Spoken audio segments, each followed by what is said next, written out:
Hey up guys, so continuing my coverage of the London Film Festival, today's film that I'm going to be discussing is the new family film Ron's Gone Wrong, which is directed by Sarah Smith and Jean-Philippe Vine. From a first glance, I thought that Ron's Gone Wrong was a new Disney film, and while it is being distributed by Disney and 20th Century Studios, it's actually the first ever animated feature from a British animation studios called Locksmith Animation. So it's nice to see that the UK is producing more animated movies now, because we have so many fantastic storytellers in the animation medium, but the UK isn't really known for producing animated films, but hopefully that's about to change with more films following in Ron's Gone Wrong's footsteps. Ron's Gone Wrong tells the story of a young boy called Barney, who's voiced by Dylan Grazer, who, fun fact, also voiced Alberto in Pixar's animated film this year, Luca. Barney doesn't really have any friends. All the other kids at school have these high-tech Bubblebot companions, and he's kind of left out because he doesn't have one. His financially struggling father, who's voiced by Ed Helms, and his Bulgarian grandmother, who's voiced by, wait for it,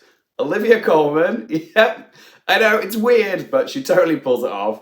They end up getting Ron a Bebot for his birthday, only thing is, it's a slightly damaged Bebot. The Bebot is called Ron, and he's voiced perfectly by Zach Galifianakis, and because Ron is slightly defective, he ends up getting Barney into all sorts of bother. But as you can probably guess, Barney and Ron end up bonding over all this hijinks, and they end up becoming best friends. This is going to be a quick review for you guys, because honestly, I don't have much to say about Ron's Gone Wrong. I thought it was a nice family film. The characters were cute, particularly Ron. Oh my god, he's so adorable. If Baymax from Big Hero 6 and Eve from WALL-E had a baby, it would probably be Ron. He's cute. The animation was pleasant, a lot of detail in there. You can see like the scuff marks on Ron when he gets hit by a car, the stains on Barney's jeans, and you can also see like the individual fibers on the hat that the grandmother knits for Ron. It really is impressive. The voice work is very serviceable. My two favorites were Zach Galifianakis as Ron. He's just very sweet and simple, but you know, there's a heart in there despite the fact that he's a robot. But also Olivia Colman as the grandmother. I had no idea it was her until afterwards, but she did a great job voicing the grandma. She was great. Olivia Colman is popping up in a lot of animation movies this year. She was also in The Mitchells vs. the Machines. She voiced Pal. Talk about versatility, because those two characters that she voices couldn't be more different from each other. It's also got some fun action set pieces, and there's a lovely message about friendship in the modern world, but it has been done before and done a lot better in other recent animated films like Big Hero 6 and The Mitchells vs. the Machines.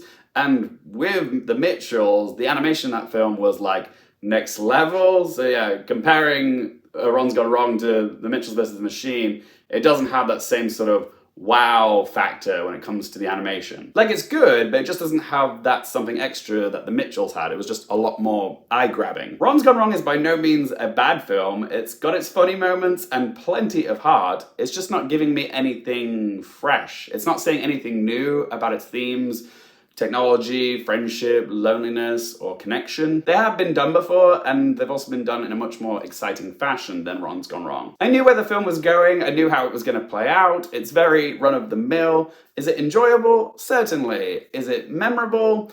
Not really. I think kids will have an okay time with it, and adults will at least be able to watch it. There were a few jokes in the screening I was in where only the adults laughed, like when Ron was booting up and he was making the sound of that dial-up modem, you know, from the 90s. Like, yeah, only the adults got that joke. But is it anything groundbreaking? Not really. It's pretty conventional. It's a perfectly nice film, but it just doesn't have a unique selling point other than it was made in the UK. And it doesn't quite hit the levels of like Pixar emotion, you know, that we used to. So let's ask them 4 questions. Oh yes, that's right. You guys get a bonus question today.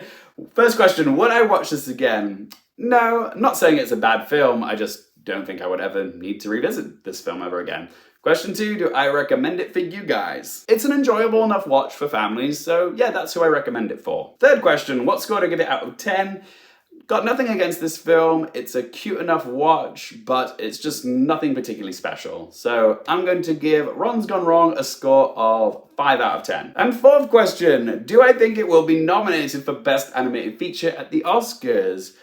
Honestly, I don't know if it will make the cut, because this is such a stacked year for Best Animated Feature, and there are so many other amazing animated films which took bigger risks and made a lot more noise this year. But you never know, I'm not saying it's impossible, but And I'm not saying it's not deserving either. I'm just saying I think other films will eclipse it. I mean, this is a tough year. I'm honestly not sure if Riot and the Last Dragon and Vivo are going to make it in. That's how stacked this year is. As always, guys, it's just one bloke's opinion. I would love to hear your thoughts on Ron's Gone Wrong. Are you excited for this film? Have you seen it? If you have, what did you make of it? If you've enjoyed this video, please do help support the channel by hitting that thumbs up button. For more movie, TV, and Oscars related content, don't forget to click subscribe, and if you want to follow me on any of my socials, all those links in that video description down below. And as always, thank you guys so much for watching. For more things related to movies, TV, and popcorn culture, I'm Luke Airfield, and I'll see you next time.